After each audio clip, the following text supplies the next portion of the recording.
else, I will stop the meeting and ask that person to apologize. Thank you.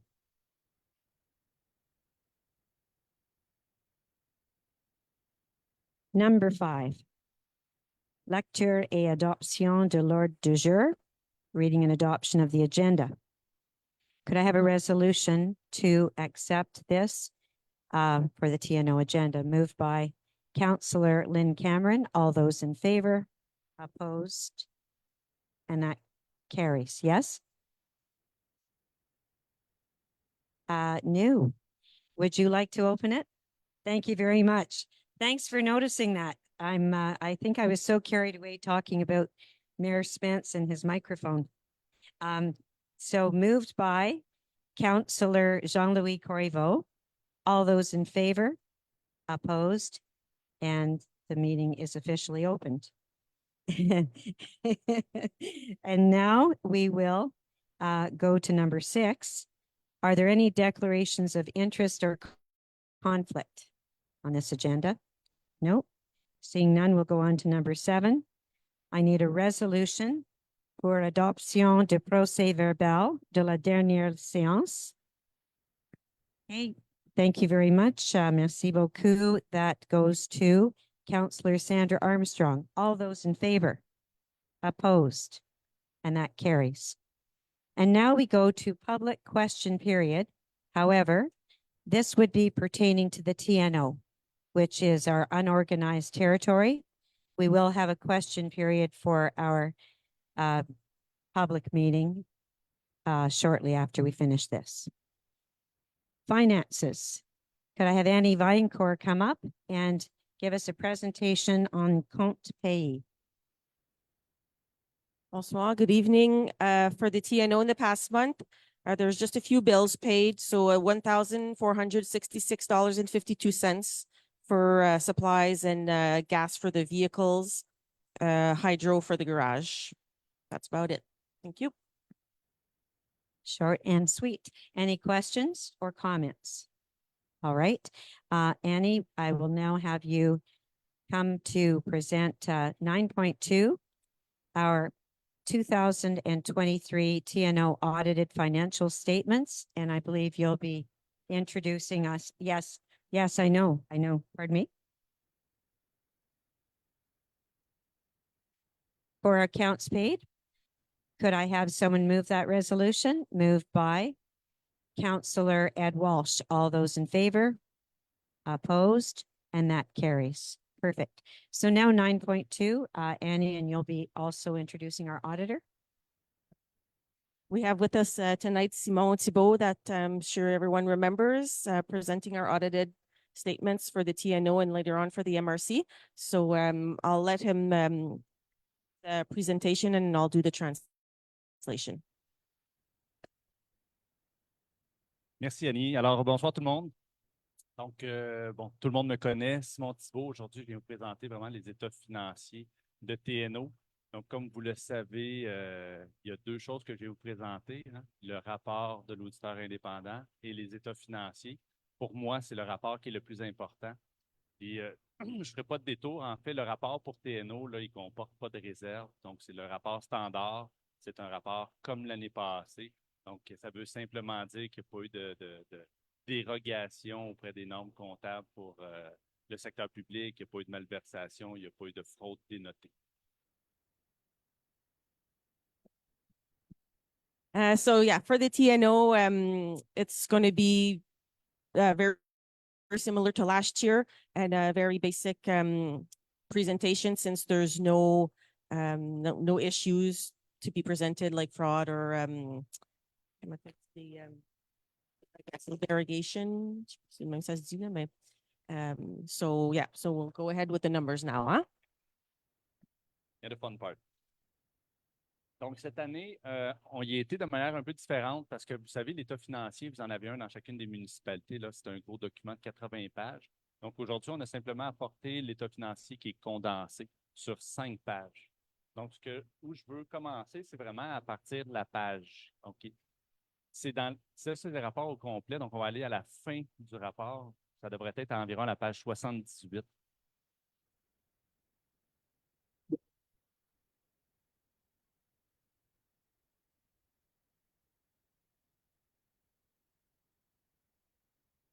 Excellent. Là, on va y aller, je pense que c'est 2 pages plus loin. C'est où est-ce qu'on va voir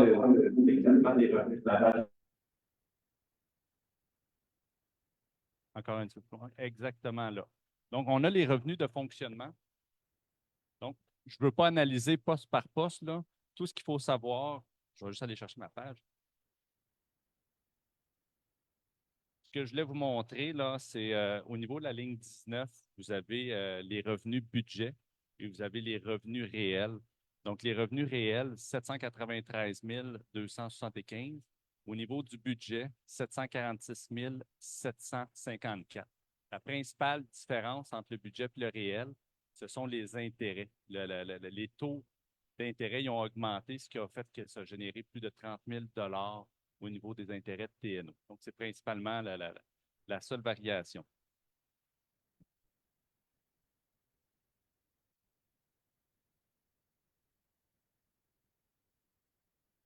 Ensuite de ça, si on va à la page suivante, vous allez avoir les dépenses totales. Donc, encore une fois, si on regarde la dernière ligne en bas, qui est la ligne 21, vous allez voir les dépenses totales, 795 807. Moi, je me suis fait un petit tableau. Donc, dans votre budget total, qui n'est pas présenté dans les données condensées, là, il est de 751 998, qui représente un écart de 43 800. Grosso modo, l'écart il provient de 3 choses. Il y a un amortissement comptable de 106 000 qui est comptabilisé, alors que dans le budget, il ne figure pas.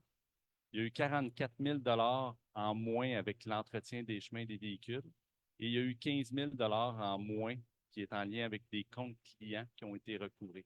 Donc, ces 3 montants-là représentent l'écart de 43 000. Finalement, revenus moins dépenses, ça fait un déficit de 2 532. C'est un déficit comptable. Je vais passer la parole à Annie qui va vous expliquer en anglais.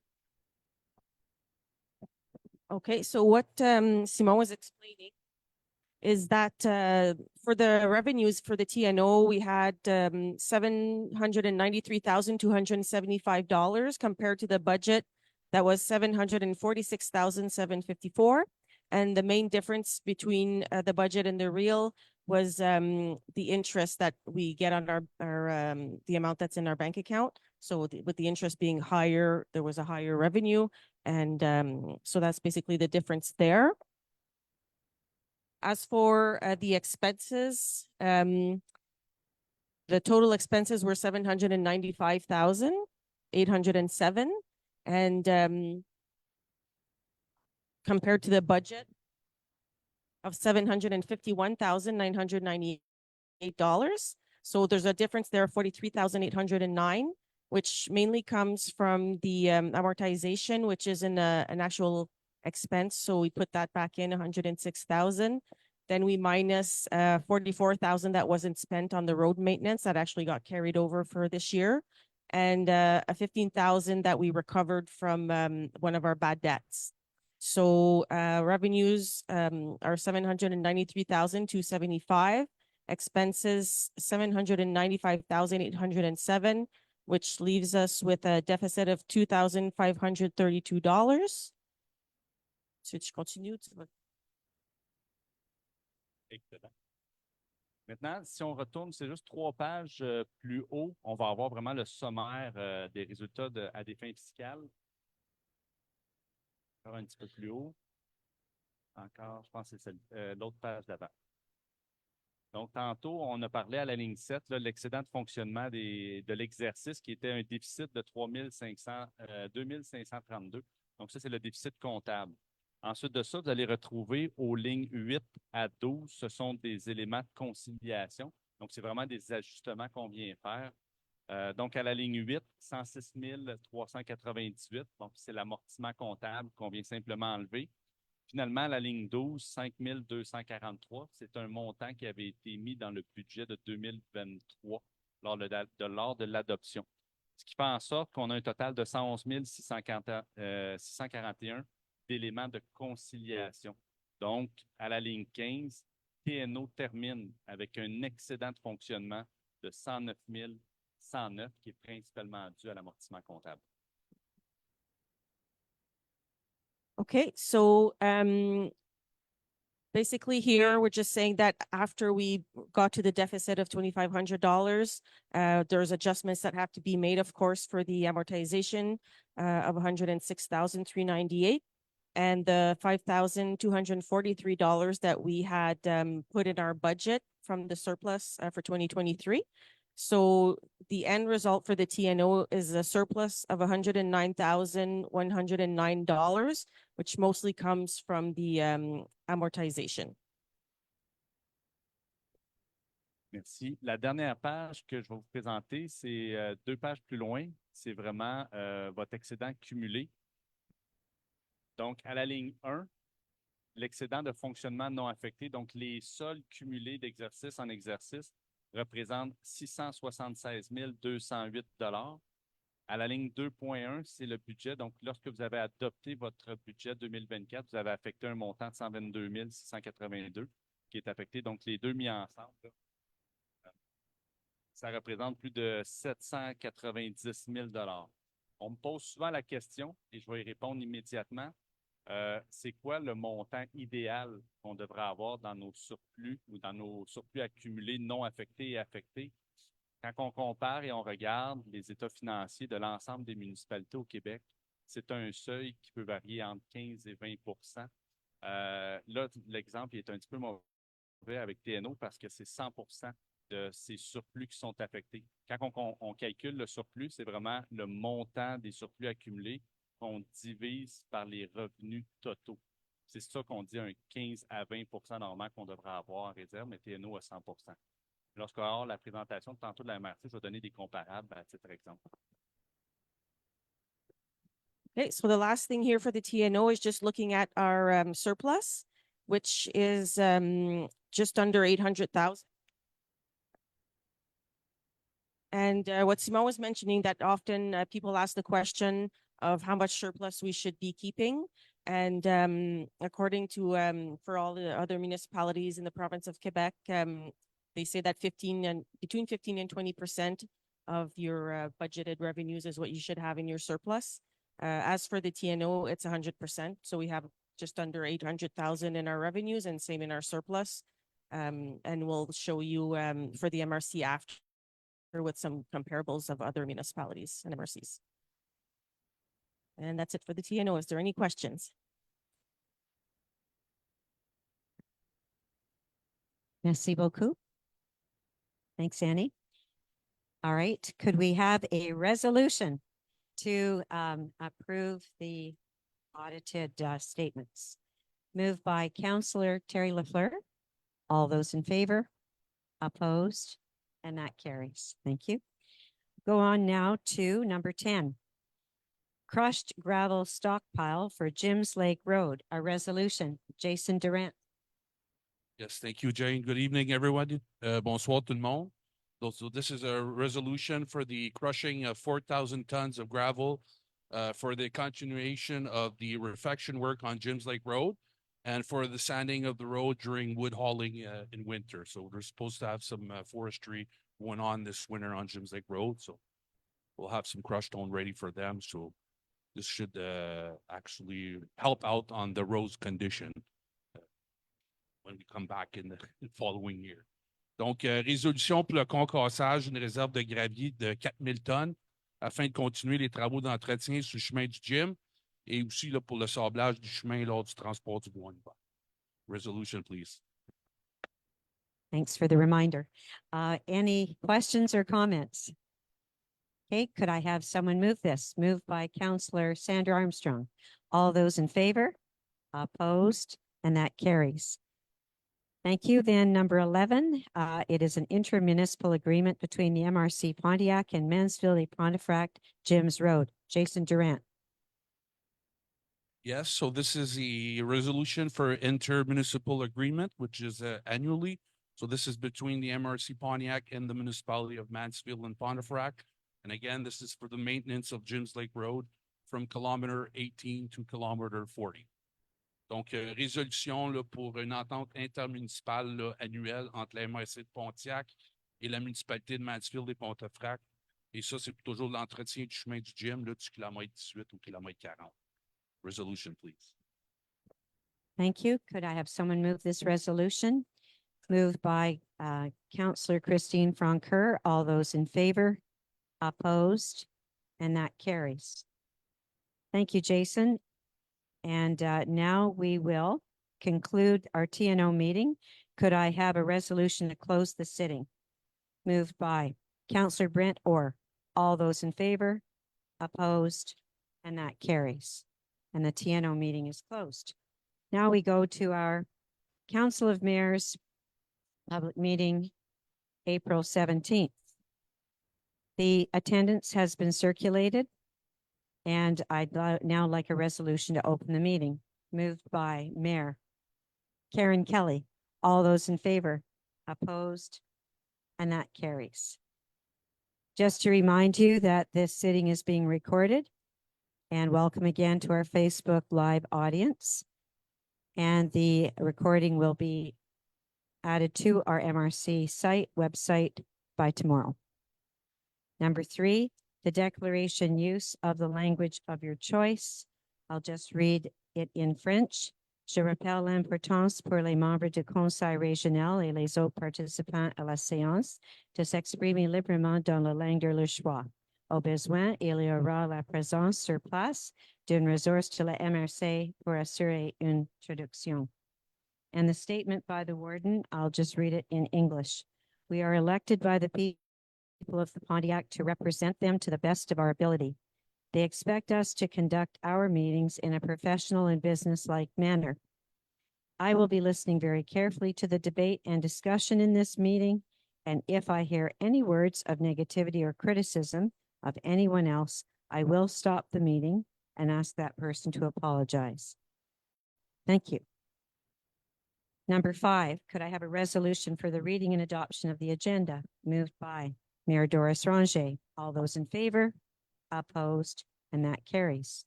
Number 6, are there any declarations of interest or conflict in this agenda? Seeing none, we will proceed to number 7. I need a resolution to adopt the minutes of the last regular sitting. Moved by Mayor Donnie Gagnon. All those in favor? Opposed? And that carries. Remember to put your hands up. I'm noticing some people.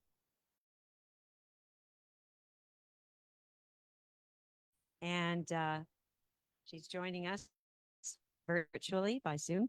And it's Sid Sharp from our Youth Council. Our president, Leah Gagnon, was unable to attend tonight, but Sid was at our meeting on Monday and has very kindly agreed to give the information about the Youth Council. So welcome, Sid, and please go ahead. Hello, everyone. I was in attendance on April 15th, and we talked about our upcoming youth night at the Huli. So we are organizing a youth night for the youth of the Pontiac on May 10th, where the youth are invited to join the Huli participants, sing, dance, and play their instruments. So hope to see you all in attendance. And we have also been made aware and currently working on a school health grant proposal to promote healthy living in our school and schools and our communities. We also participated in a housing survey to better understand the housing issues and bring our perspectives to light. Thank you. Thank you so much, Sid. And just before we finish, I wanted to give credit to Rochelle from who is our housing coordinator at the MRC. She offered to come to the meeting and really added so much to it. In particular, the health grant, which we hope to obtain. The deadline is Friday. And then the housing survey is the same survey that's been available online, but Rochelle actually made it just for the youth. And I believe that the students have taken copies of it to the high schools, and you're at PHS, right? And have you had a chance to speak to anybody about it? And I also wanted you to elaborate on your great idea for the health grant. I have not yet brought it up to my teachers, but I also had an idea for the health grant, maybe to have a sports team or a league for extracurricular sports for disabled individuals, specifically the disabled individuals at PHS, such as the apartment, Donna Cathill's students. Yes, we felt at the meeting that this was a great priority, and Sid has so many great ideas. And Sid also is the one that has asked for the flashing light on the 303, 303, not 301, 301. The north in Shawville, the one that is at Maple Street, I think, that takes you into the high school. And Mayor Bill McCleary's been working hard on it with his council, and we've been going back and forth with the MTQ, but it is Sid Sharp who brought our attention to the fact that she has often had to. Why don't you just explain the need for that flashing light? I'd like the mayor's to hear what you say. Well, I have had an issue, and also the youth in PHS walking to school and going to school on my scooter, just because at that intersection on the highway, not a lot of people stop for the students. And in my experience, 9 cars went by before one stopped. So I felt there was a great need for the flashing light for our safety and well-being. Thank you very much for explaining that. And we are certainly not giving up on this. And the mayors have already approved a unanimous resolution for it. And Mayor Bill McCleary is going to speak. Sid, I think we basically decided at the last council meeting, there's been too much back and forth going on between the DG and the ministry.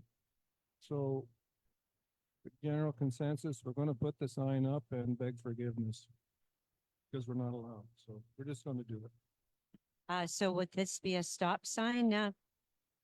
A flashing sign. So this is great news that your mayor and council are going to resolve the issue. So this is great. Well done. Well done, Sid, and well done, Mayor McCleary. So thank you very much, Sid. And I just, hi,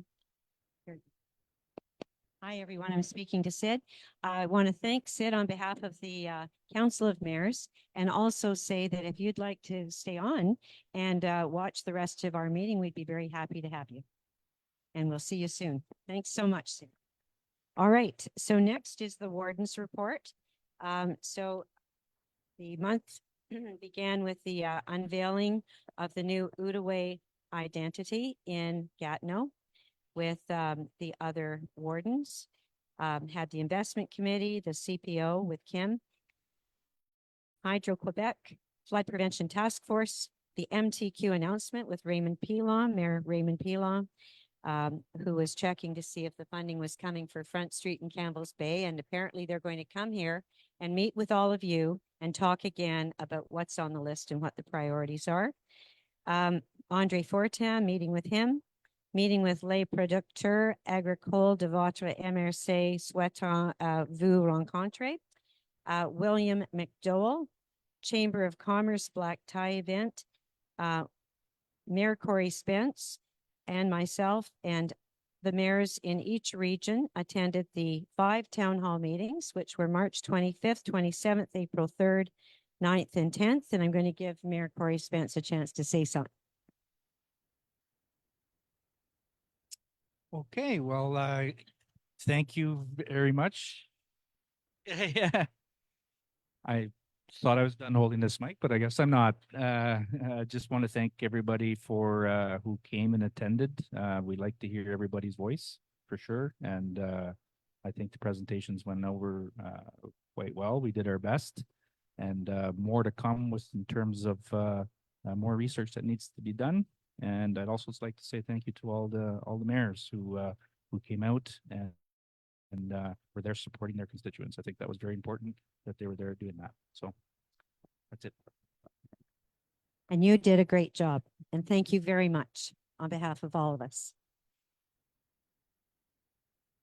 I would now like to say there was a CISO meeting of the Committee Territorial, which Kim is also a member of, the CSP, plenary, HR, ceremony de clôture, clôture de Centraide, Outaouais, and they raised over $4 million.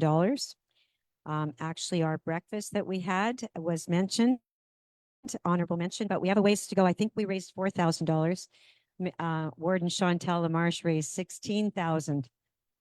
So more bacon and eggs next year, more people.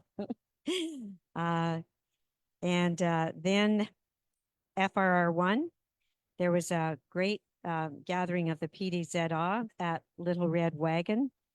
I'd like Marilyn Cameron to speak about a very special event that she invited me to.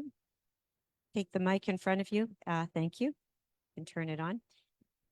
On Saturday, we celebrated Major Troy Recor, who was a resident from town. He attended John Paul II, and when he graduated, he enlisted immediately. So he has 37 and a half years in. He gave a really touching speech of all his different issues, and he stressed how it's really a family, a very tight family. It's very difficult when you leave, and he told us how his responsibilities had changed. And at the last, he was the one telling the groups where they were to go and the different strategies, I guess the word is. He was very surprised. We had over 50 people. And also they got to see our new renovations in the hall. And thank you for coming, Jane.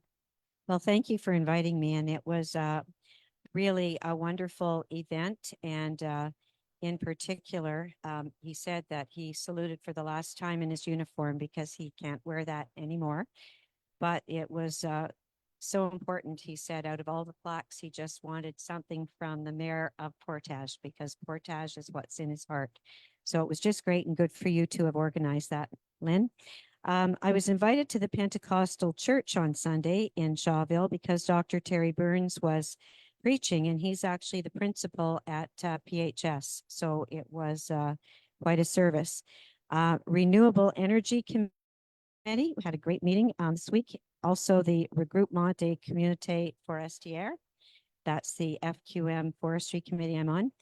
Youth Council, Rochelle came to it, and you know about that. And the TDSP met with Kim and Sandra Armstrong and myself. And then we had another flood prevention meeting yesterday. We're going to have another one in 2 weeks. And just to say a quick word, you've all noticed that the water has come up. We're certainly noticing it in Mansfield, Fort Collonge. And I just wondered if there are any other mayors who could speak about water levels being higher than expected. Anyone else? Doris?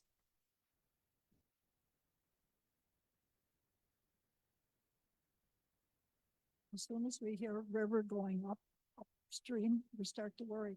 Not so much in Sheenboro, but we sort of follow it for our neighbors. And we didn't notice that it went up a good 3 feet. Maybe just on by Sunday, it was high. But as of this morning, it's starting to recede. Okay, So it is good to hear. news. They had said that the peak would have been reached yesterday. Mayor Armstrong, would you like to say anything about Mansfield and Davidson? Well, we've been monitoring very carefully. The water did go up on the Ottawa River, Collonge is high, but I think it's still in control right now. And it did go down maybe 3 centimeters, not very much, but it's not going up. Rain for 2 days might go up to what it was the day before. But municipality wise, we're checking very closely the readings.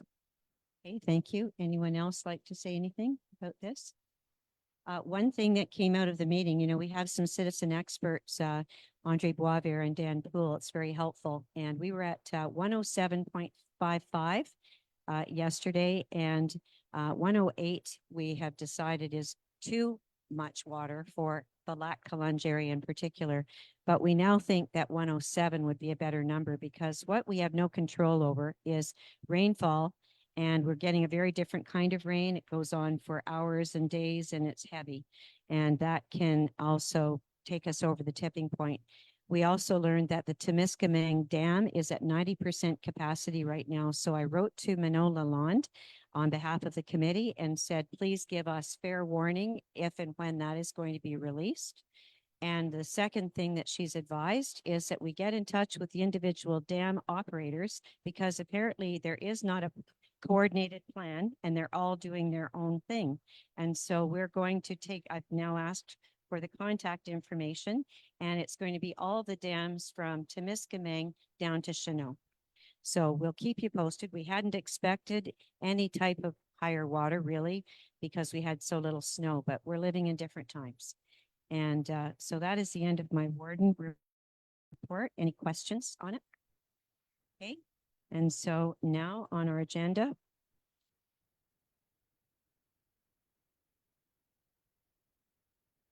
we will go to announcements and events, and I will pass the microphone around, starting with Mayor Pilon. Good evening, everybody. Bonsoir tout le monde.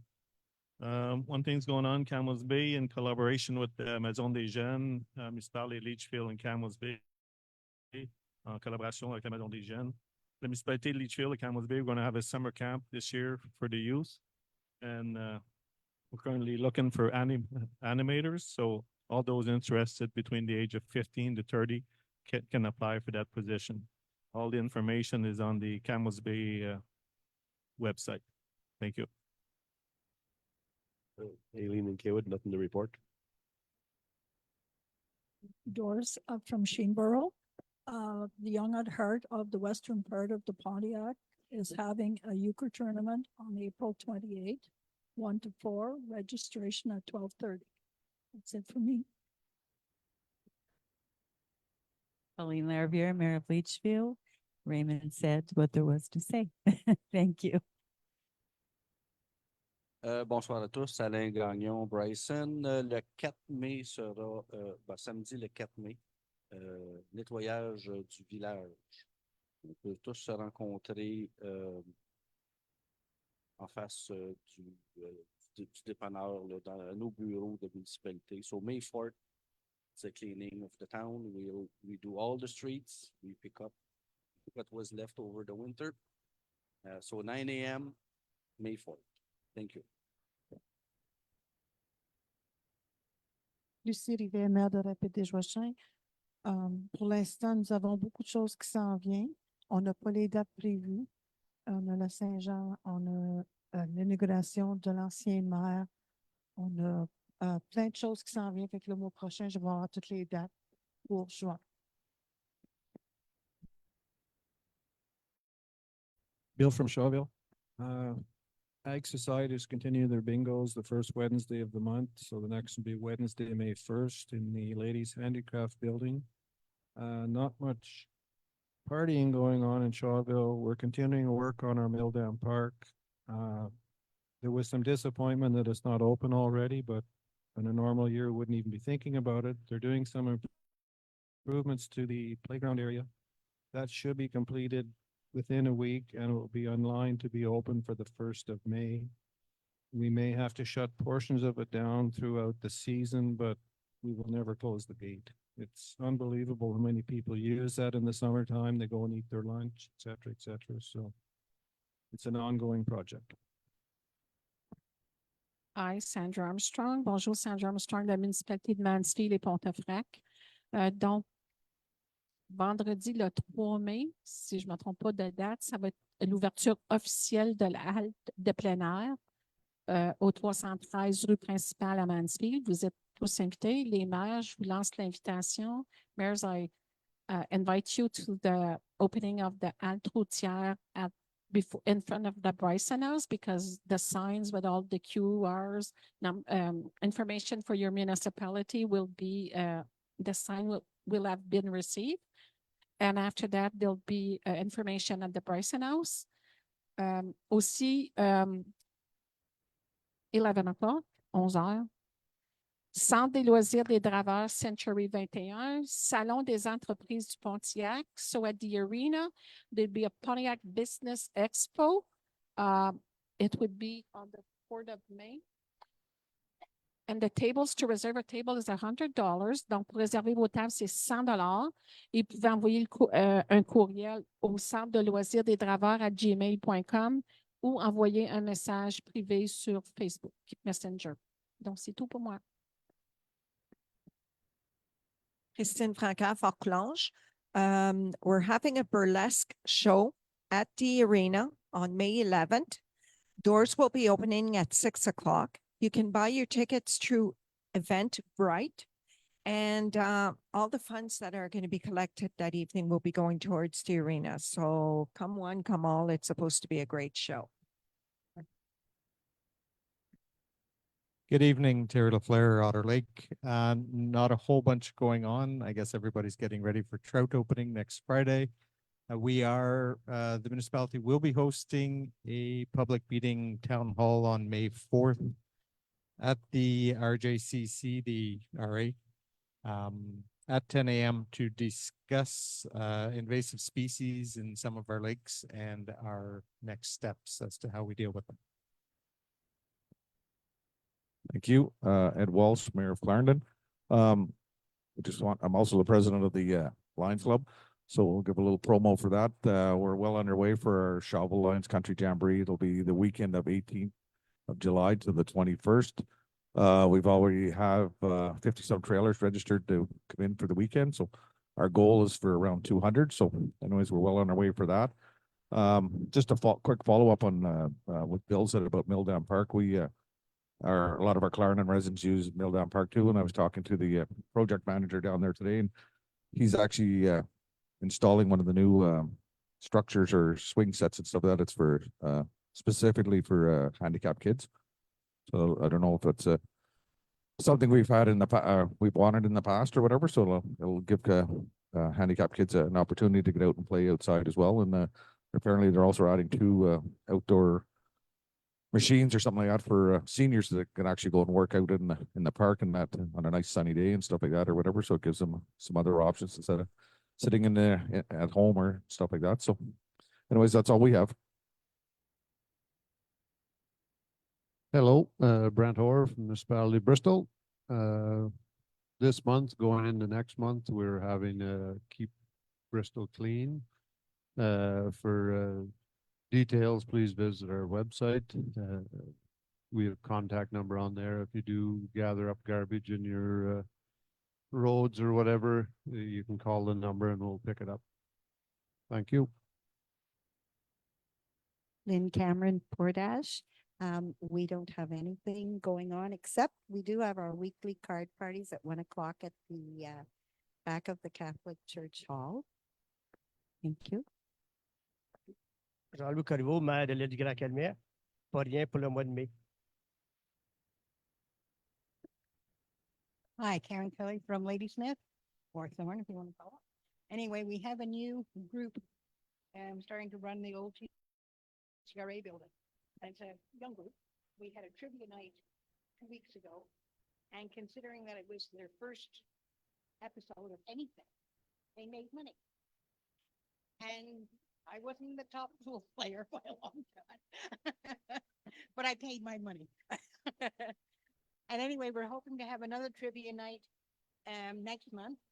And we're also going to be having a supposedly, if they get everything together, which I think they will, it's going to be a great candidate. And all those dates and times will be posted in the Otter Lake site. Okay, thanks. Good evening, everybody. Corey Spence from Ilus Alimet, and our community as well has kicked off the spring cleanup. We labeled it EcoFest 2024, and there's various activities that can be done from here until June 16th, such as adopting a road and cleaning up the sides of the road, organizing some tree plantings, or maybe start a compost, all those sorts of things.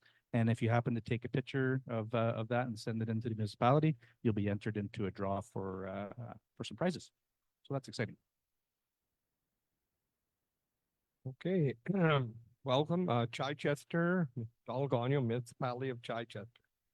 Residence Maire monthly draw 50/50 takes place on April the 26th at George's Bar in Chichester. It's a fundraiser for our seniors residents. Thank you. Great. Thank you very much, everyone. Now we go to public question period. So please raise your hand if you would like to speak or ask a question. Okay, thank you very much. You could stand up and give your name and Sure, I'm Christine Armitage. yeah, and which municipality? Shawville. Okay, Litchfield, thank you, and Christine. Otter Lake, actually. Three municipalities. Warden, late last Thursday, the Deloitte and Ramble EFW documents were briefly posted. Then the links were subsequently removed the following morning. Can you explain why? Yes.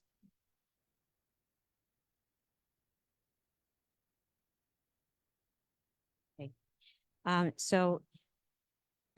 It was very important to us, having been at the 5 town hall meetings, to keep our commitment to have the reports posted. And the last meeting was on the Wednesday night, I think it was 10th. And so the next morning, it was, or later in the, no, later in late the, Thursday. no, Yeah. just a moment. I'm just trying to remember this. Okay. I think it was on the Thursday afternoon that it was posted. And so then it was removed the next morning. And the reason for that was that it came to our attention that according to the contract with the consultants, that there was some confidential information. And so at this point, what we are doing is we are working with the consultants, and we do hope to be in a position to be able to repost it. But it is very fortunate that in the time period that it was posted, it's come to our attention that many groups received it and posted it on their website. So we just want to make sure that there is no possible violation of the contract. That's all. That's the reason. Okay. It seems that that's already been circumvented by them being posted and downloaded by many interested parties. Right. It's, I would say, well circulated. Yes. And so what would the MRC be liable for legally in if it is proven that it was shared without consent? You know, we have asked legal advice, but at this point, we don't believe that there will be any repercussions. Okay. There are concerns that it would cost us a lot more if Deloitte lawyers pursue and have Yes. a good argument for this. We do not think that is going to be the case, but we will keep you posted. I do have a little bit, a couple more questions, if that's okay. Yep. So we've been hearing from some mayors around this table that you require more information to be able to make a decision, and some have stated to their residents at council meetings that they Is would. this a question, Christine? Okay, well, let's I'm get to also- the question. I've got to also get the background. Yeah. Okay. So on what basis you have said that it would be borne by grants or other partners that seem to be ill-defined? I think we've said we're going to secure the funding, and the funding will not come from the MRC Pontiac, because we've already spent 100,000 from the surplus and 20 from a previous budget 4 years ago. Okay, and I think there might be some confusion around that too, as grants are not the same as funding programs. And what was in the report seemed to be funding programs. So now every step from now will cost the MRC. I know what you're referring to. In the presentation that Mayor Spence gave, there were a list of different large, funding platforms, different levels of government, but that was what we would be looking at for capital to build the facility. It's not for studies. I Some of it believe in, could be used for studies, but that isn't what we've been referring to.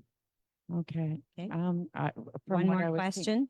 Yeah, so on what basis would this council decide on moving forward with the second business plan? So there, at this point, Deloitte and Ramble gave a list of the things that were not included in the initial business case, and to give us more information. And we all feel that more information is important. We don't have enough information right now. That it will basically just depend on where the funds come from. A majority of people at this table believe we don't have enough information, and we're certainly hearing this from the public, because even with our town hall meetings, there were a total of 350 people in attendance, and some of those people had been to more than one meeting, and we have a population of 14,700. So we need to find a way to get information to every household, and we're working on that plan. But in addition, we need more information, because what we do know is after we maximize the recycling and composting, we'll have a very sizable percentage, even with zero waste, by the way, and you'll be pleased to see, been in touch with the city of Gatineau, and I'm speaking to Benoit Proux tomorrow. Even with adopting zero waste, which is an excellent aspiration, we all think it's a good idea, but it's not necessarily it'll take a long time. And we're concerned that after the recycling and composting, we'll have about 50% of our waste that will need to go someplace other than landfill, because landfills may not stay open. And we don't support landfill. We're going there at the moment out of no other choice. So this is what we think needs to be looked into further. Okay, one more And question. that is One more your time is question. now finished. I want to know, Your time is finished. would this second business plan be based on 400,000 tons or 70,000 tons? Or which you've mentioned also during town halls? Yeah. And what is buy-in do you that have is that an we e- could get that tonnage from other regions? So that is an excellent question. And I think it's pretty clear, and I'm looking to Mayor Spence as well, that the 400,000 was the biggest it could ever be, but we realized halfway through the study that we would be looking at a smaller number. And at the end of the day, with more information, we know that there are many different technologies, there are many different types of facilities. It's about energy recovery, and it's too early to say what the size would be. But we will keep everybody, we will keep everyone posted. Thanks, Christine. Next person. And please Still feel on? free Hello? to ask anybody. It's on. My name is Pat Shank, du Grand Calumet. We've been out of the country for 6 months, but I've been keeping track as best as I can. When I first heard about this possibility last summer was the first. I needed more information, as you still do now, right? So I actually had an open mind. I had seen incinerators before. I've traveled all over the place. I've been to the Caribbean, the Bahamas. You know, they have their own issues with garbage. They're tiny little places compared to what we have, right? So their choices are extremely limited, right? So the islands of the Virgin Islands, for example, right now are facing huge problems because their incinerators are too old. Don't have the money. What are they going to do? They have no room for garbage. Landfill is not even an option. So they're stuck. They're hoping that the U.S. government and the U.S. Virgin Islands side of things helps them out. So that's what's happening there. The reason I'm bringing this up is you mentioned we need more information. Well, I needed more information last summer, and I've been doing a lot of reading, hundreds of hours of reading to try to educate myself about what incinerators are all about. Could you please ask your question, I'm Pat? going to. Thank This is you. the It's intro. not a lecture. It's not This a is- lecture. The no. intro is important because it's going to lead to a question.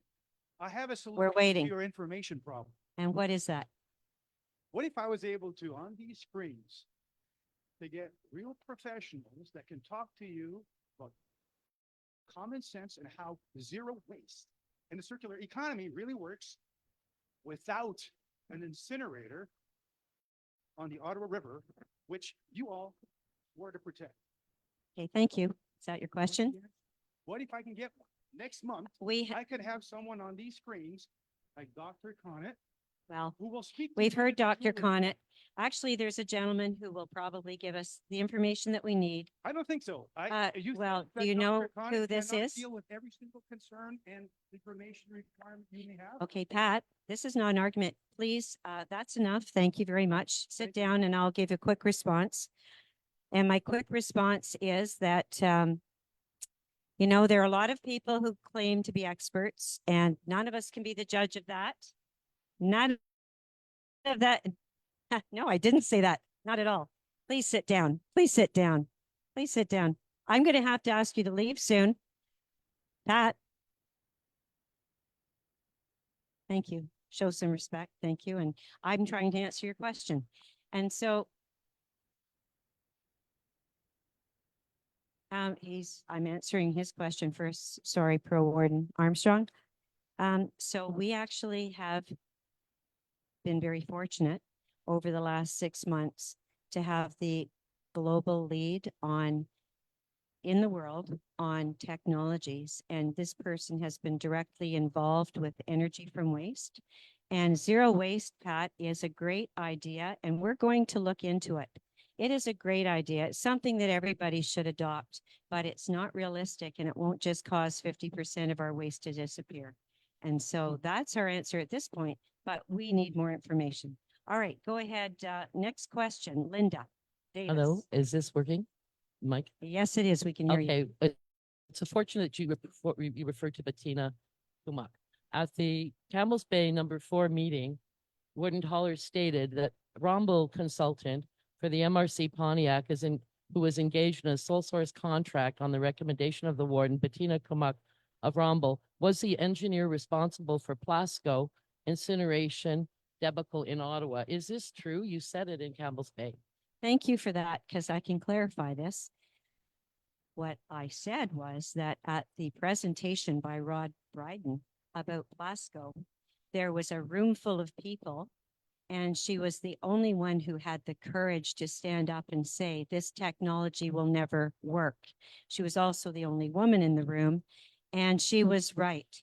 And so she certainly wasn't working on the project. She came as she was listening with other people who were interested to hear about this presentation. She said it won't work, and she was right because it didn't, unfortunately.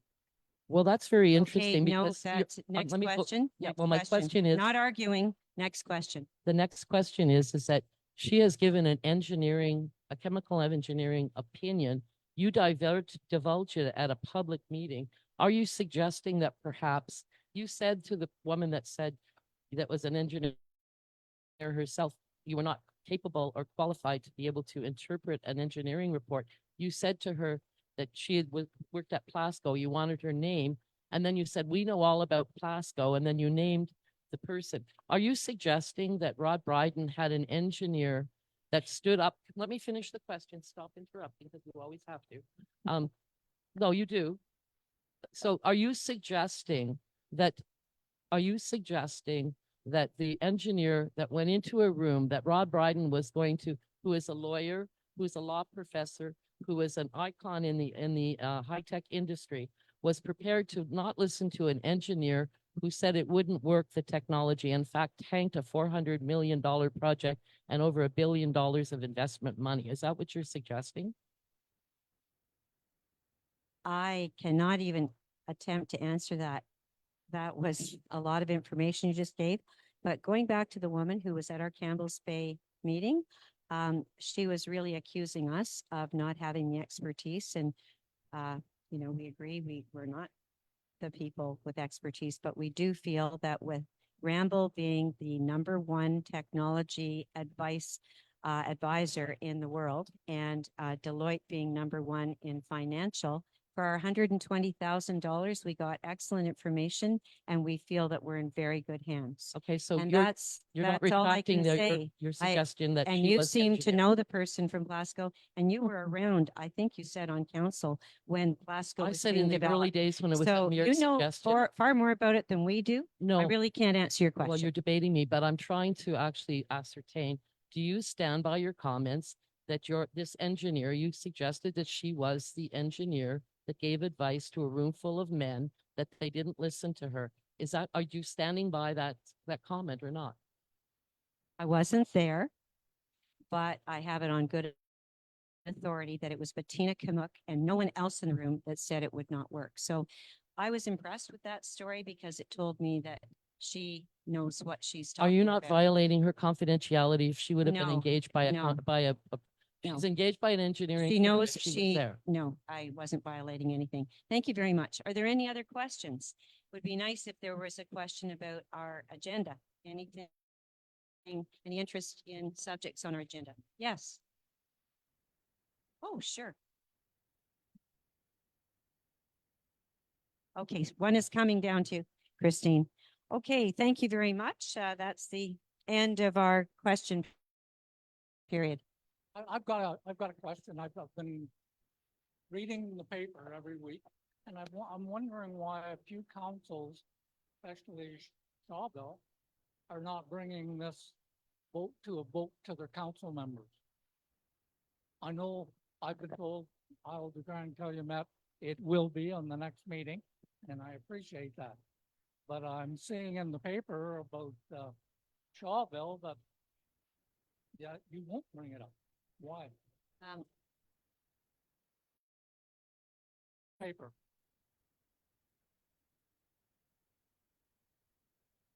Yeah, sir. In other words, everyone is having a vote with their council. No, not It should be necessarily. mandated. Not necessarily. Why? It is the decision of each council. It's not something that's decided here at the MRC. The people. The mayors around this table are part of a regional council, and then they also have another responsibility in their own municipality. And what happens in their municipality, we don't get involved in. So thank you very much. Jews, we elected you. And I is can this? tell you, you won't be elected again. Well, you never know. Anyways, have a seat, please. We've heard from you at other meetings, and it's great to see you tonight. So I think question period. Sylvie Landrio, go ahead. Ask your question, please. Une question bien innocente. Je vois autour de la table qu'il y a à peu près une vingtaine de bouteilles en plastique pour de l'eau. De nos jours, je trouve ça inacceptable. Je pense que c'est des bouteilles, oui, c'est ça. Moi, ma bouteille, ça fait comme à peu près 6 ans, 7 ans que je l'ai. C'est la même bouteille que je prends pour de l'eau. Et à tous les réunions que je viens ici, je vois toutes des bouteilles de plastique. Donc, je ne sais pas, il y aurait peut-être à y penser, puis à fournir soit des bouteilles ou de recycler, parce que ça n'a pas d'allure avoir des bouteilles. Sylvie, un excellent point. Peut-être pour la prochaine rencontre, nous utilisons les bouteilles de water de l'eau, mais actuellement, cette bouteille, it says recycled, completely recycled. But you know what? It's the point. I agree with you. D'accord. I think it's tonight we've used these. We won't use these again. To set a good example, par exemple. C'est vraiment, quand on entend parler de ces bouteilles-là, c'est effrayant la quantité qu'ils vendent donc, actually, Mayor had une meilleure idée. Chaque maire apporte leur own propre bouteille. OK? Une autre question, je cherchais ce matin et je cherchais pour l'ordre du jour de la rencontre. Est-ce que normalement, ils doivent être sur le site le site, votre site Internet pour qu'on puisse avoir accès au moins la journée d'avant pour Avant la avant rencontre, la rencontre, on ait l'ordre du Francis, jour. est-ce que possible d'avoir l'ordre du jour dans le site web avant la rencontre? Oh, okay, so we need to do it earlier. Mais c'est trop tard. Il y avait peut-être eu des délais, mais en général, il y a peut-être eu des délais, mais en général, on essaie de le mettre le lundi avant la rencontre. Pour y avoir accès, oui. Puis ça peut arriver dans les municipalités où est-ce que c'est qu'il va y avoir des changements, mais ça, on comprend qu'il va y avoir des choses qui vont être ajoutées à l'ordre du jour. Ça peut arriver. Mais c'est juste qu'on a une idée. Si c'est le temps de venir à la rencontre ou pas, d'abord. Oui. En général, on l'envoie à conseil des maires le lundi. 72 heures à l'avance, la rencontre.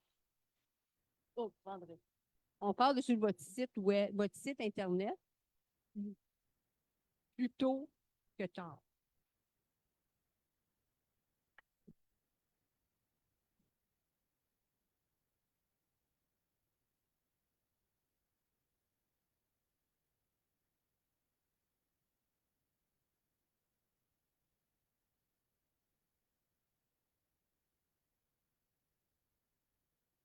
Est-ce qu'il y a un crime qu'on n'a pas mis ça sur notre site Internet? Bonjour, oui, en fait, la référence on m'entend bien, oui?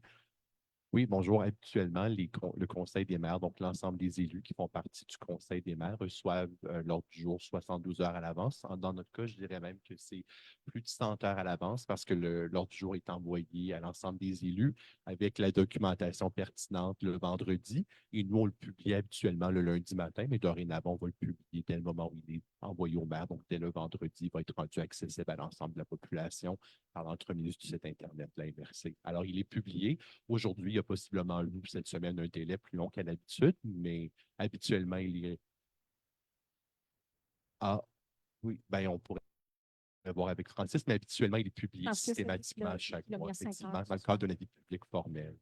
Can I? Pro Warden Sandra Armstrong? I'd like to, what we do, we were always late with our ordre du jour in Mansfield. So I'm pressuring my DG, poor Eric. But what we're doing right now is we do a proposed agenda. And then if we need to change things at the meeting, we would do that. Okay, yeah, that's a good idea. OK, Sylvie, merci beaucoup pour vos suggestions excellentes.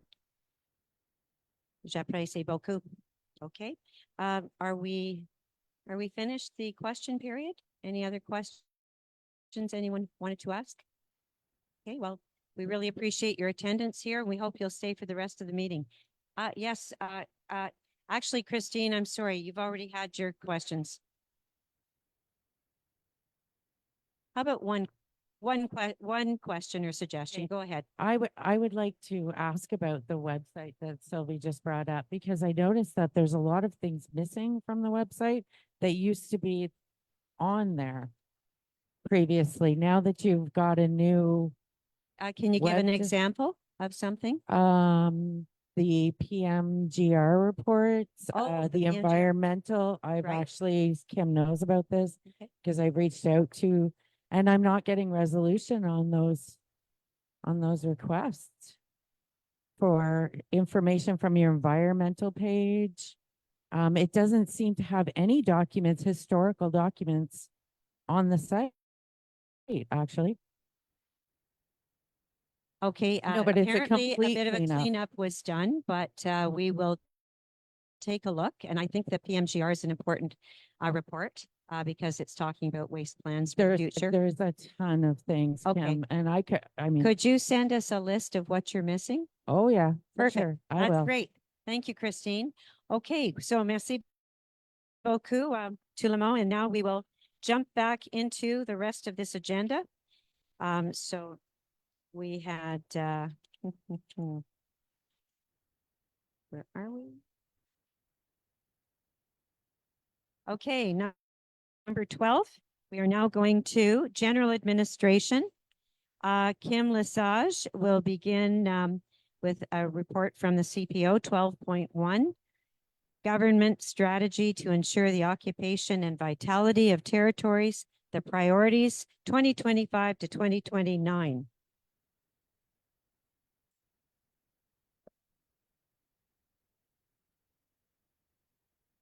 Une première résolution, c'est pour la stratégie gouvernementale pour assurer l'occupation et la vitalité des territoires.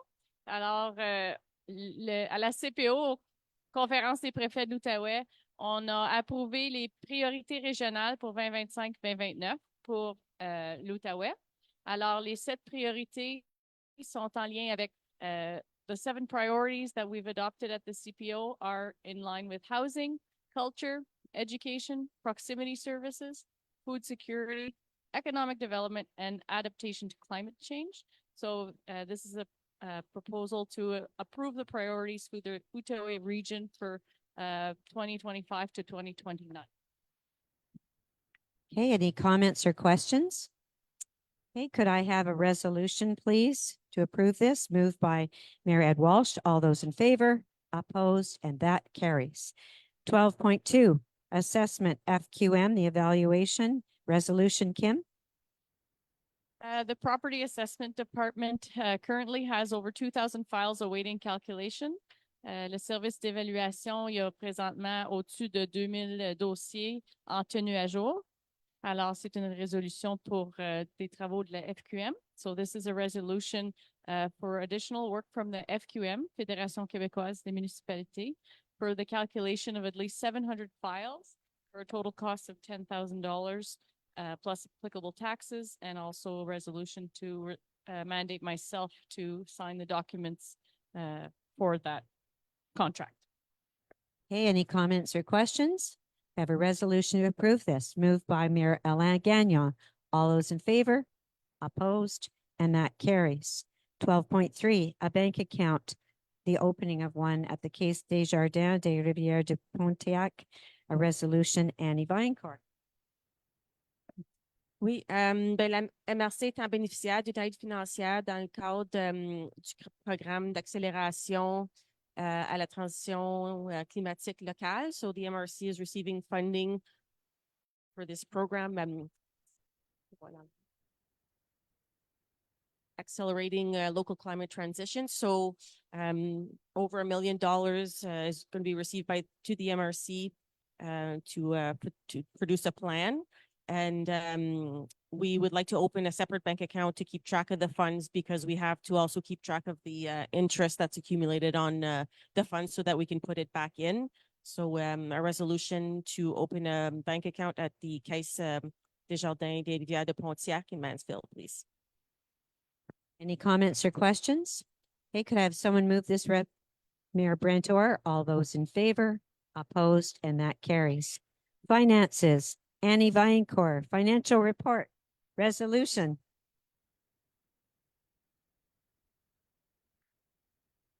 All right, so this is the regular monthly report. Accounts receivables are at $1,413,886.18. Of that, there's just a little over 800,000 of those receivables that are from business loans. We have a list of accounts to be paid of $220,682.68.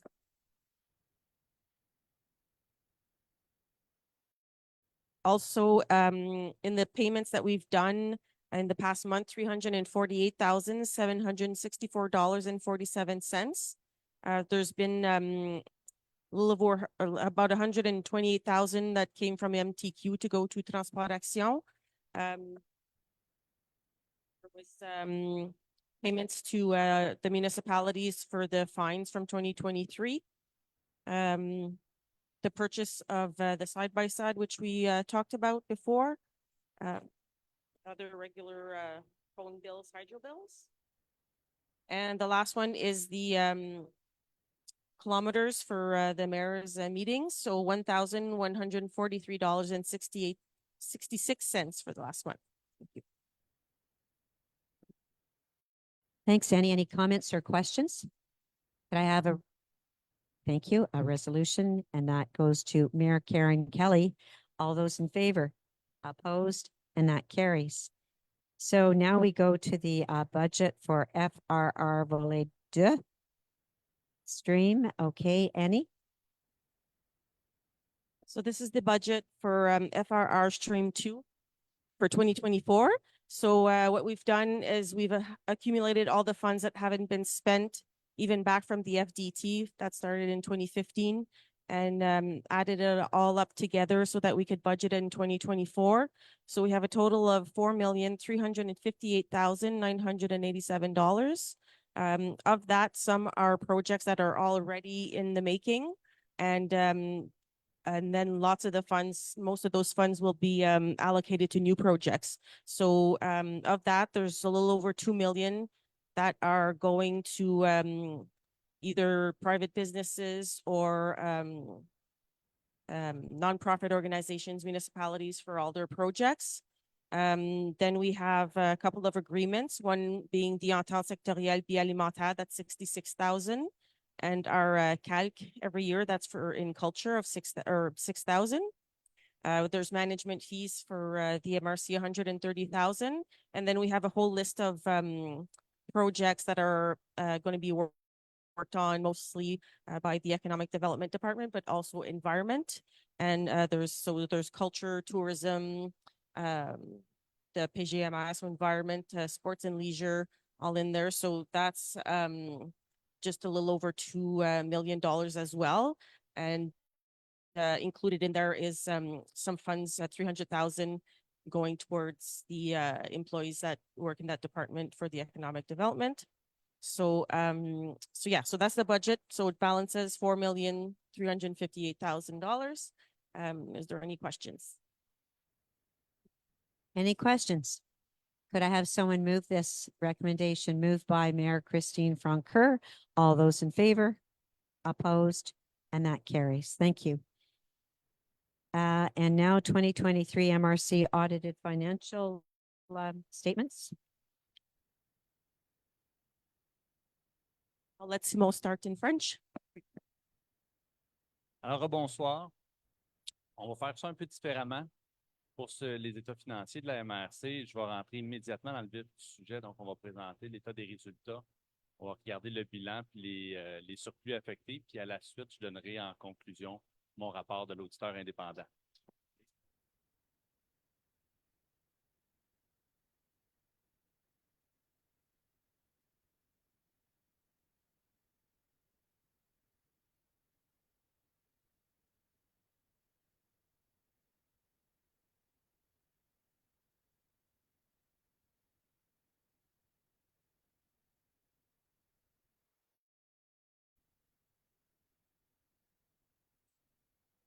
Donc, pour commencer, on va venir présenter au niveau de l'état des résultats. Je vais partir avec les revenus, puis je vais faire j'appelle ça mon petit speech d'ouverture. C'est juste un récapitulatif de la comptabilité. Vous avez différentes lignes. Vous avez vos revenus de quote-part, vous avez vos revenus de transfert, services rendus, puis imposition de droit, puis les autres revenus.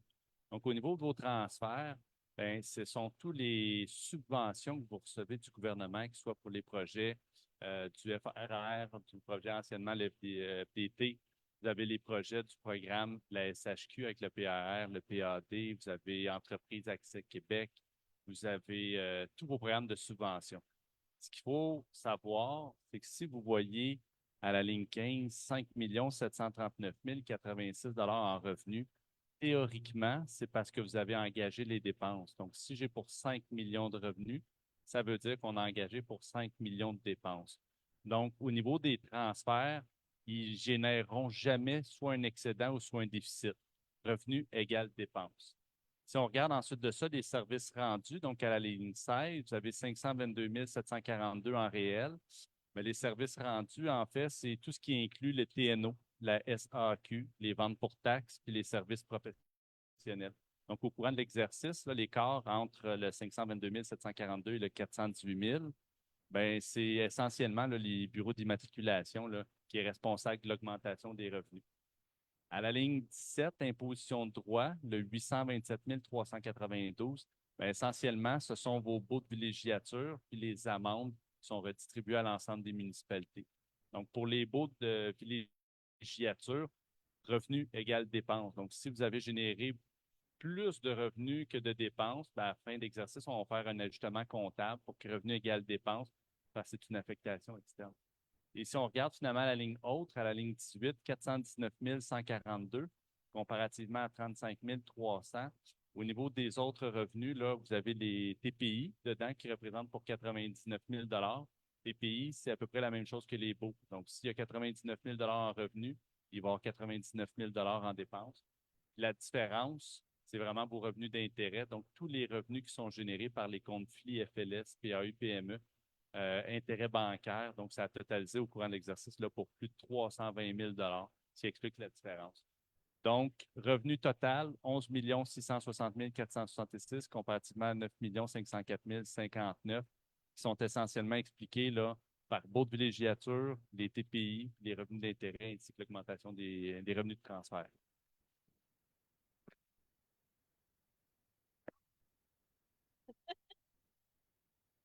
Yes, I'm well prepared. Okay, so talking about the revenues here, so you see a total of 11,660,000 versus 9.5 million that was budgeted. So the transfers, what you see as revenues as transfers, those are all the grants that we received through either FRR or the Accès Entreprise, the PADF, PPJ, and a whole lot more. So the number will vary with the budget for sure, depending on how much we actually spent of those grants, because they come in, they go out. So the revenue is always equal to the expense. There's never a surplus or a deficit with these revenues. Then the services offered by the MRC. So in there is the TNO, the SAEQ, sale for taxes, professional services, and other. So, so we do have a difference there, about 104,000, mainly due to the SAEQ extra revenue in the SAEQ for about 66,000. The next line that has the imposition droit, so the 827,000, that's mainly the leases. So again, that's a revenue and expense that are equal. There's no deficit or surplus that goes into the MRC numbers. It has to be kept separate. And so there's a difference there because when we budget for the leases, we usually budget the total expenses. And so the revenues are obviously always going to be higher. Then we have, and the fines are also included in that amount, which is redistributed to the municipalities after that. And the last line is other revenue. So you see a big gap there, 419,000 versus the budget of 35,000. And that's mainly due to our interest, bank interest, but also interest collected on loans. That part has to go back into the loan funds, but any bank interest that we collect is for the regular MRC budget.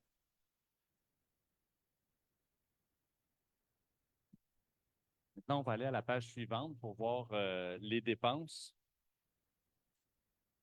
Donc, en bas, la dernière ligne, vous avez la ligne 21, là, les dépenses totales qui représentent, c'est 11 469 682 comparativement à des dépenses, je crois que c'était 9 504 059. Donc, une grosse différence entre les dépenses et le budget et le réel. Comme on l'a présenté dans les revenus, c'est sûr, si j'ai plus de paiements de transfert, donc automatiquement, j'ai plus de dépenses de transfert.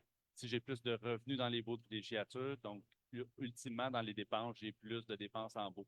Donc, vraiment, c'est tout ce qu'on a expliqué dans les revenus, c'est ça qui vient expliquer la hausse au niveau des dépenses.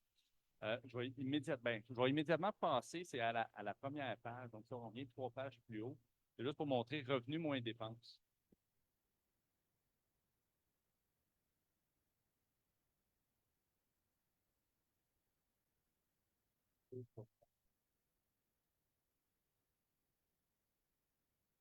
Donc, tantôt, on a vu les revenus pour 11 660 466.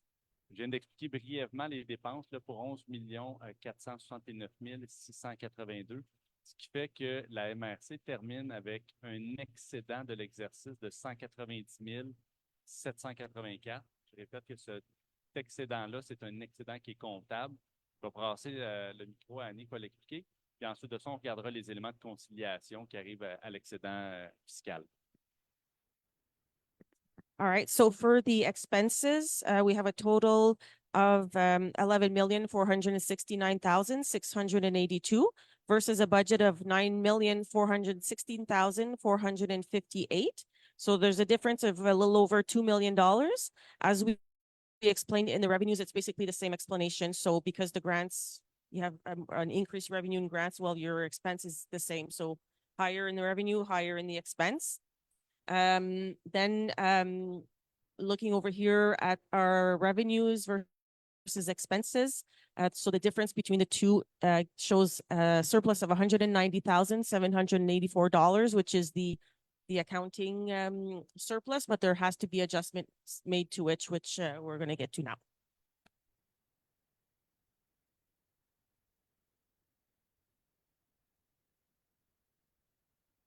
Excellent. Donc, au niveau des affectations, on va voir entre les lignes 8 jusqu'à la dernière.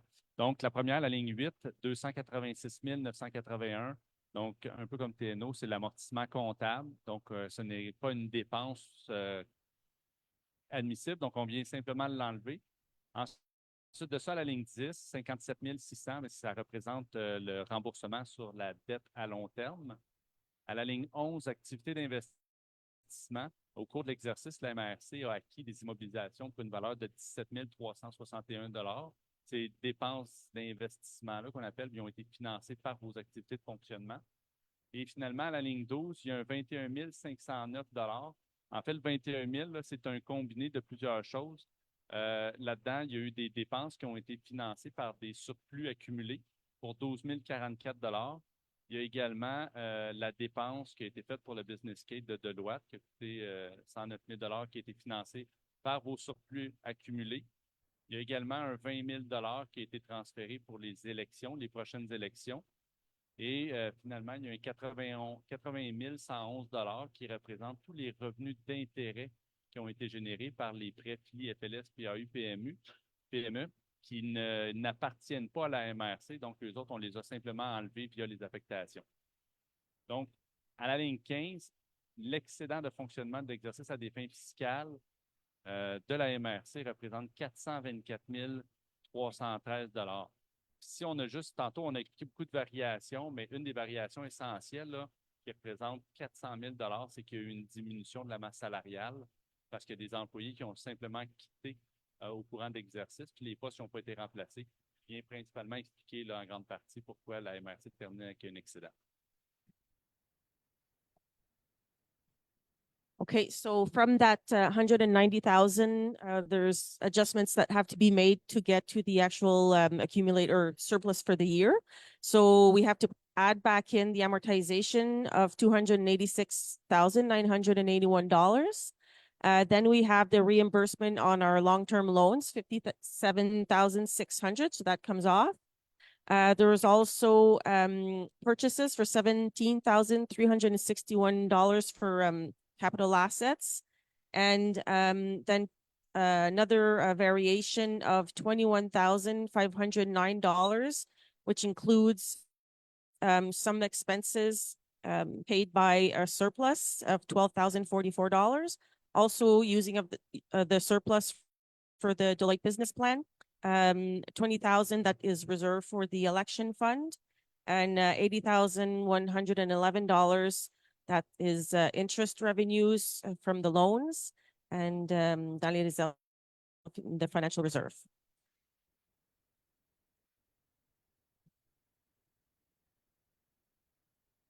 Yes, so the $424,313, which is the surplus of the year, is mainly comes from actually about 400,000 of it is from salaries because of positions that were people that left their positions and that they were not fulfilled in the year. Merci. Ensuite, on va aller à la page suivante. On va simplement passer un petit moment juste à regarder le portrait financier de la MRC. Donc, brièvement, là, à la ligne 1, là, vous avez l'enquête, donc trésorerie, équivalent de trésorerie. pour 8 363 162.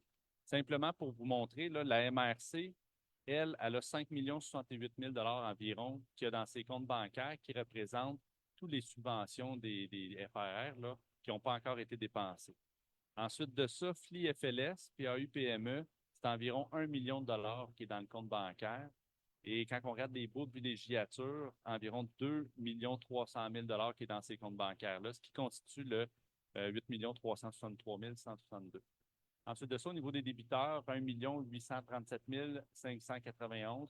Ben, essentiellement, il y a environ 1,2 million qui provient du gouvernement du Québec pour tous les types de subventions, puis TPS, TVQ. Sinon, le restant, c'est des comptes à recevoir des municipalités.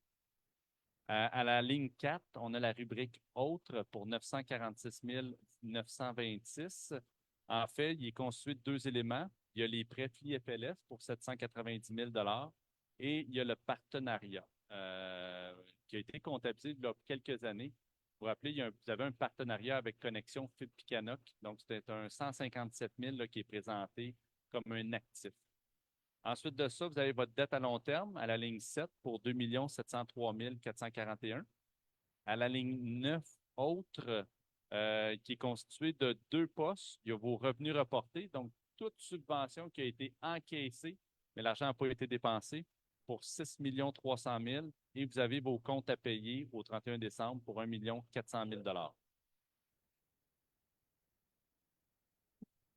Okay, so just to show a little bit on the financial situation in the assets. So bank accounts total $8,363,162. So those are all of the MRC and leases bank accounts. So of that, there's a little over 5 million that is from grants that are from FRR, et cetera, that are in the bank account.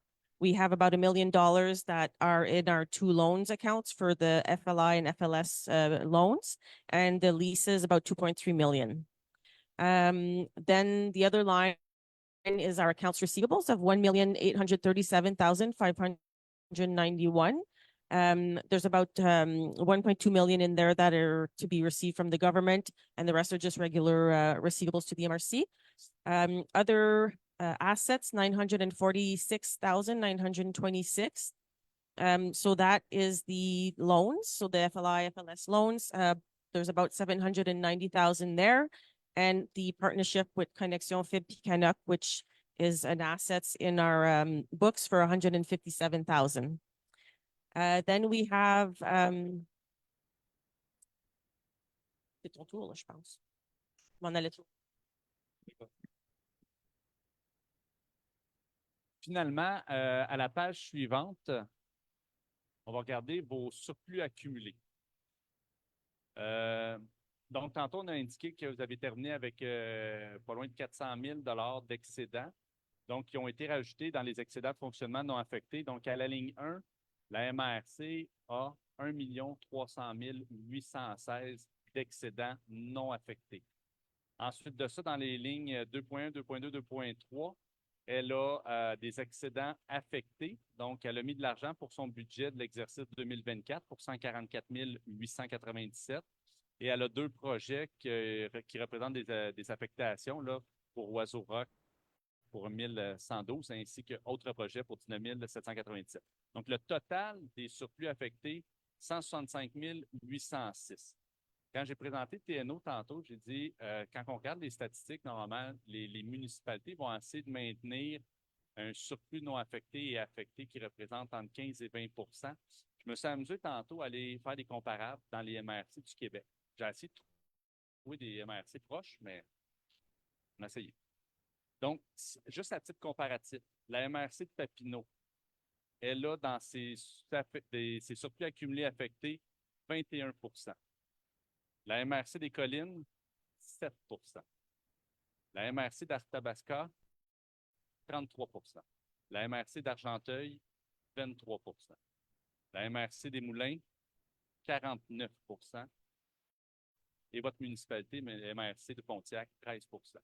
Donc, c'est sûr, j'aurais pu toutes les nommer, mais c'est juste pour démontrer que normalement, les MRC, ils essaient toujours de tendre entre un minimum de 15 %.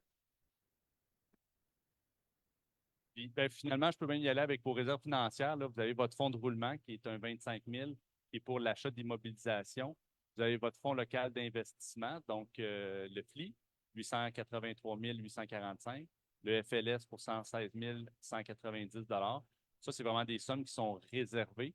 Ensuite de ça, il y a les dépenses liées à la tenue d'une élection. Donc, vous êtes rendu à 40 000 Et finalement, à la ligne 11, dépenses constatées, taxées ou à pourvoir, le 1 913 607, ça représente les dettes qui sont directement liées à vos prêts FLS, FLI, puis PAU, PME, que le gouvernement va demander paiement là, d'ici 2030.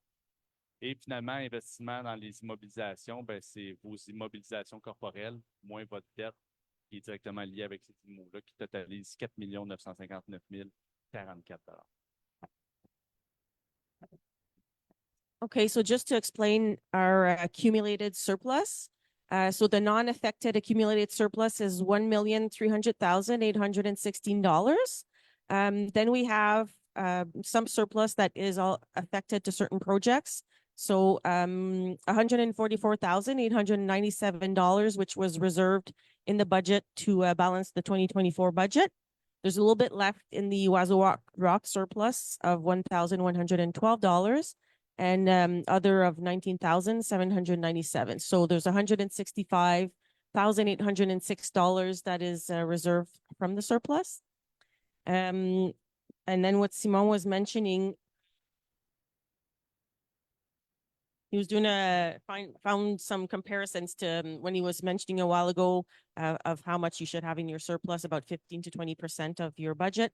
So just to give you a few examples, there's MRC Papineau. They have 21%. MRC des Collines has 7%. MRC of Arthabasca, 33%. The MRC d'Argenteuil has 23%. MRC Les Moulins, 49%, and MRC Pontiac, 13%. Les Moulins, MRC Les Moulins, yeah. Then if we look at our financial reserves, so we have 25,000 that's in a cash flow reserve. Then we have our loans. So the FLI, Fonds Local d'Investissement, is 883,845.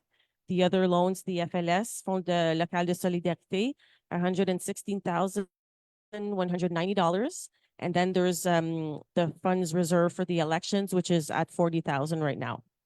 Then we have expenses to be taxed.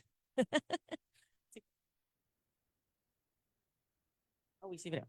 So the $1,913,607 is what is owed to the government whenever they come and ask us back for all the money that they loan to us to be able to lend to businesses of the Pontiac. So your FLI, FLS loans, which right now is planned for 2030. So this is the amount that will have to be paid back. And the $4,959,044, that's all of the assets minus the debts.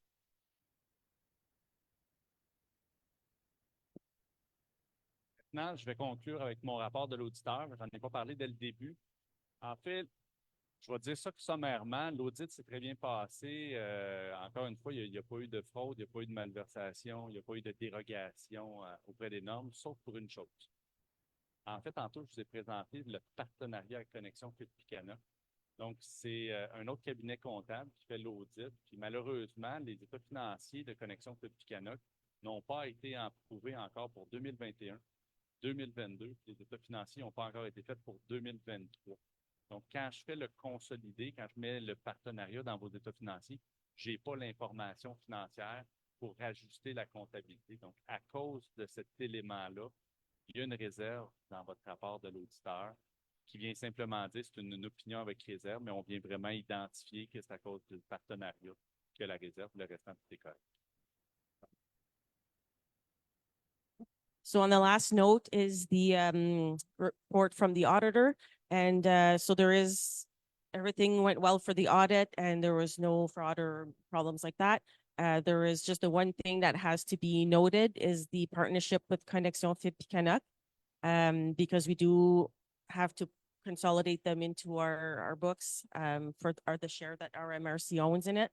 And because their financial statements have not been adopted for 2021, 2022, and 2023 yet, we don't have all the information to be able to put that number in. So it has to be noted in the auditor's report. Merci beaucoup. Bon travail. Any questions or comments from anyone? Okay. That was a lot of work. And thank you, Annie, for doing such a great job, keeping us in good shape. And because it all really starts with you before the auditor comes. So thank you. So could I have a resolution to move this, please? Moved by Mayor Terry Lafleur. All those in favor? Opposed? And that carries. Now we go to economic development, and Pierre Cadieux is on vacation, and so Kim will make all of the reports. So we're going to start with 4.1, Parc des Chutes Collonges Park construction, the bâtiment sanitaire, sanitation building. Kim. Une résolution pour le parc des Chutes Coulonges, c'est pour approuver la construction d'un bâtiment sanitaire. This resolution is for the parc des Chutes Coulonges. They want to build a new sanitary block to improve accessibility and future revenues. This construction would be located on a lot that's owned by the MRC Pontiac. We also have a 25-year lease agreement that was renewed in 2020 with them. And we also recognize that the Parc des Chutes Coulonges is one of the most important tourist attractions in the MRC. So we are proposing that Parc des Chutes Coulonges park their sanitary block on our property.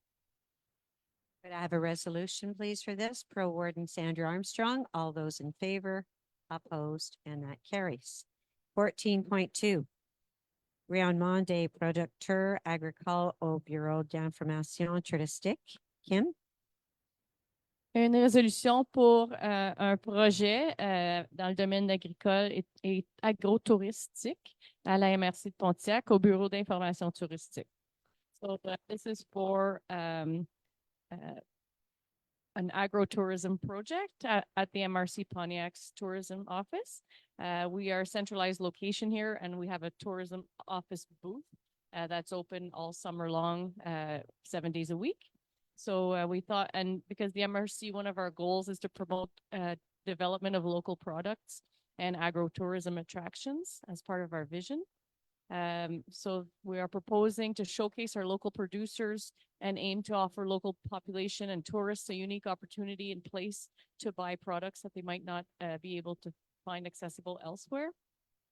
So we would also be directing more tourists to our Bureau d'information touristique, and that could also promote other tourism destinations within the Pontiac.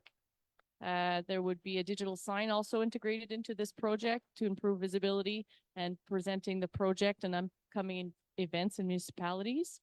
So we are proposing that the MRC council accepts the project, presenting to feature agricultural producers' products and the digital sign for the Tourist Information Office.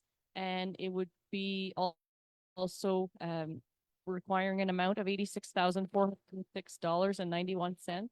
That would come from the FRR Stream 4 fund. Any comments or questions? I know we've had a presentation on this, so could I have someone move the resolution? Moved by Mayor Donnie Gagnon. All those in favor? Opposed? And that carries. Thank you. We go on to 14.3, and this is a sponsorship request from the Committee de loisirs de l'île du Grand Calumet. Kim? Une demande de dons et commandites du Comité de loisirs de l'île du Grand Calumet. So we received a request for donations and sponsorship, and there was a favorable recommendation from the Economic Development Department to grant a sponsorship of $500 to the Comité de loisirs de l'île du Grand Calumet for their Québec National celebration. Very good. Any comments or questions? Do I have someone move this resolution? Moved by Mayor Lynn Cameron. All those in favor? Opposed? And that carries. 14.4, Culture Pontiac Regional Art Collection Purchase. Resolution, Kim.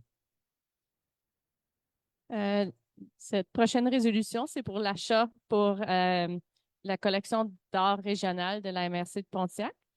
This resolution is considering that we have an art collection here at the MRC and that there was no decision free amongst the bids before the end of the year. But the analysis committee held its meeting on April 4th, 2024 at the MRC and recommended to purchase the art piece entitled Pèlerinage d'enracinement pontissois by Michel Parent. It's a mixed media work on gallery canvas, 36 by 48, for the price established with the artist. Could I have a resolution for this? Moved by Mayor Raymond Pilon. All those in favor, opposed, and that carries. 14.5, authorization to sign and modifications for FRR3 Signature Innovation Project Resolution. And this resolution is for FRR Stream 3 Signature Innovation Project. And it's to express our interest for an extension of the deadline to commit and spend the funds for implementation of our projects. So a resolution to request this and authorize it at the Ministry of Municipal Affairs, and also to allow Warden Toller and myself to sign the documents. Thank you. Any comments or questions? Could I have someone move this recommendation, please? Moved by Pro Warden Sandra Armstrong. All those in favor? Opposed? And that carries. 14.6, the authorization to sign and modifications FRR4 MRC vitalization portion. Kim. Une résolution pour FRR volet 4, c'est pour un amendement à notre contrat, comme la résolution qu'on vient de passer pour le volet 3. So this resolution is identical to the stream 3 that we just moved prior to this resolution. So, however, it's for the component 4, vitalization, with the Minister of Municipal Affairs, and that we take advantage of the extension. Very good. Any comments or questions? Could I have someone move this resolution? Moved by Mayor Carl Mayer. All those in favor? Opposed? And that carries. Excellent, Kim. Now we go on to infrastructure, and we'll be hearing from you again. Okay, so 15.1, 2024 grass maintenance contract for the Jardin éducatif du Pontiac. Une résolution pour octroyer un contrat avec au Jardin éducatif du Pontiac pour la tonte de pelouse ici à la MRC. So we received a quote from Jardin éducatif de Pontiac for mowing the lawn for the 2024 season for $61 per hour for a period of 27 weeks and approximately 3 hours per week. So we would propose to grant the contract to the Jardin éducatif for the 2024 season. Okay, thank you. Any comments or questions? Could someone move this resolution? Moved by Mayor Karen Kelly. All those in favor? Opposed? And that carries. 16.1. Now we go to management of territory. Where's our manager of territory? There he is, Jason Durant. 16.1. Approval of a subdivision bylaw change, Otter Lake. Yes, thank you, Jane. Good night again. This is a resolution for the approval of a subdivision bylaw change in the municipality of Otter Lake. This was analyzed, by the way, by the urbanist Jean-Pierre Valquette. So, ça, c'est une résolution là, pour l'approbation d'un changement du règlement de lotissement à la municipalité d'Otter Lake. Comme je précisais, la conformité a été analysée par l'urbaniste Jean-Pierre Valquette. Resolution, please. Any comments or questions? Could I have someone move this? Moved by Mayor Terry Lafleur. All those in favor? Opposed? And that carries. We go on to 16.2, infrastructure for resort development and forestry operations, contract Timber Tech. Jason Durant. Yes, so this is a resolution for the awarding of a contract to Timber Tech Construction for the realization of infrastructure for resort development and forestry operations at Otter Lake. So this should provide access to a potential of 11 resort lots. And we're talking about 40 hectares for the harvest site. This is on a TPI as well. Donc, une résolution pour l'octroi d'un contrat à Timber Tech Construction pour la réalisation d'infrastructures pour pour le développement de villégiature et d'opérations forestières là, au lac de la Lutte. Donc, on parle d'un accès pour un potentiel de 11 lots de villégiature, et on parle d'un secteur de 40 hectares. Resolution, please. Any comments or questions? Who would like to move this resolution? Moved by Mayor Ed Walsh. All those in favor? Opposed? And that carries.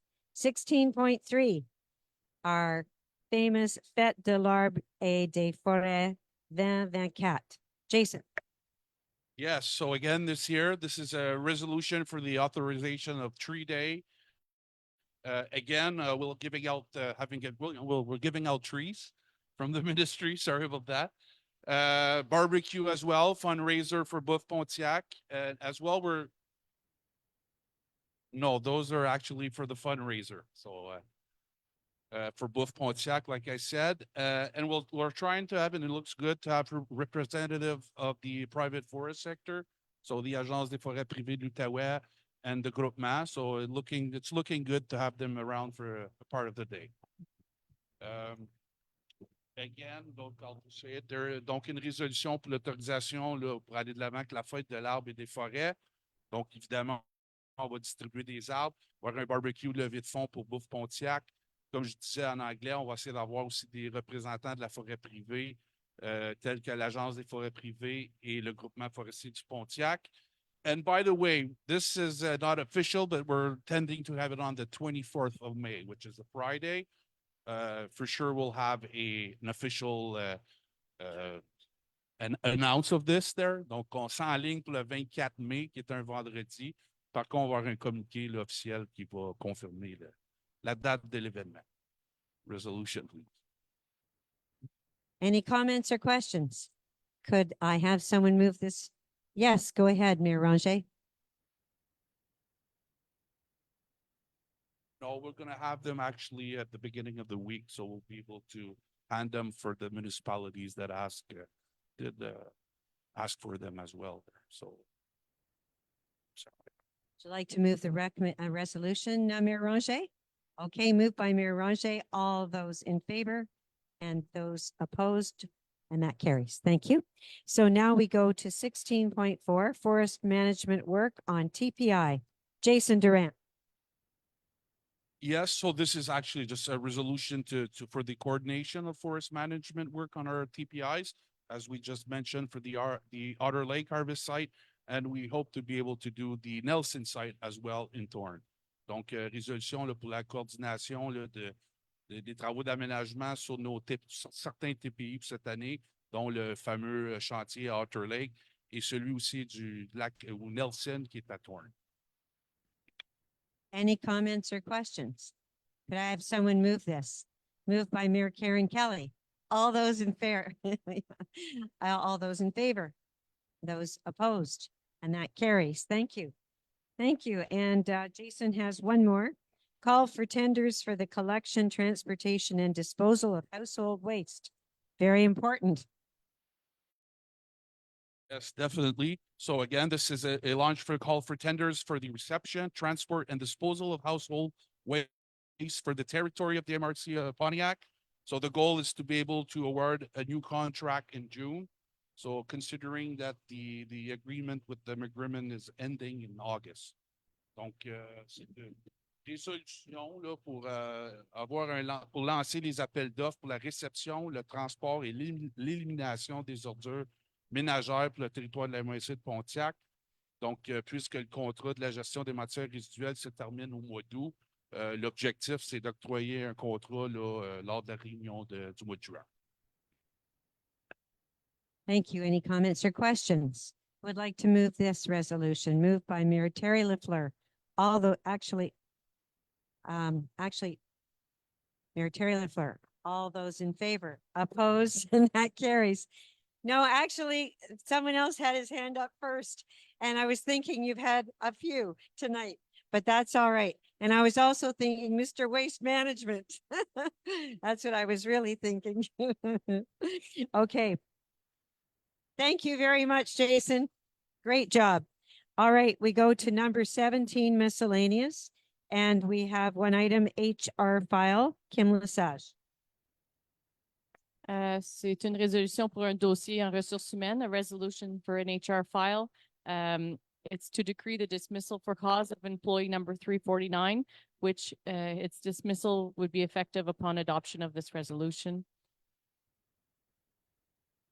Thank you. Could I have someone move this resolution? Moved by Marilyn Cameron. All those in favor? Opposed? Thank you. I think it was unanimous. And now could we have a resolution to close the meeting? Move.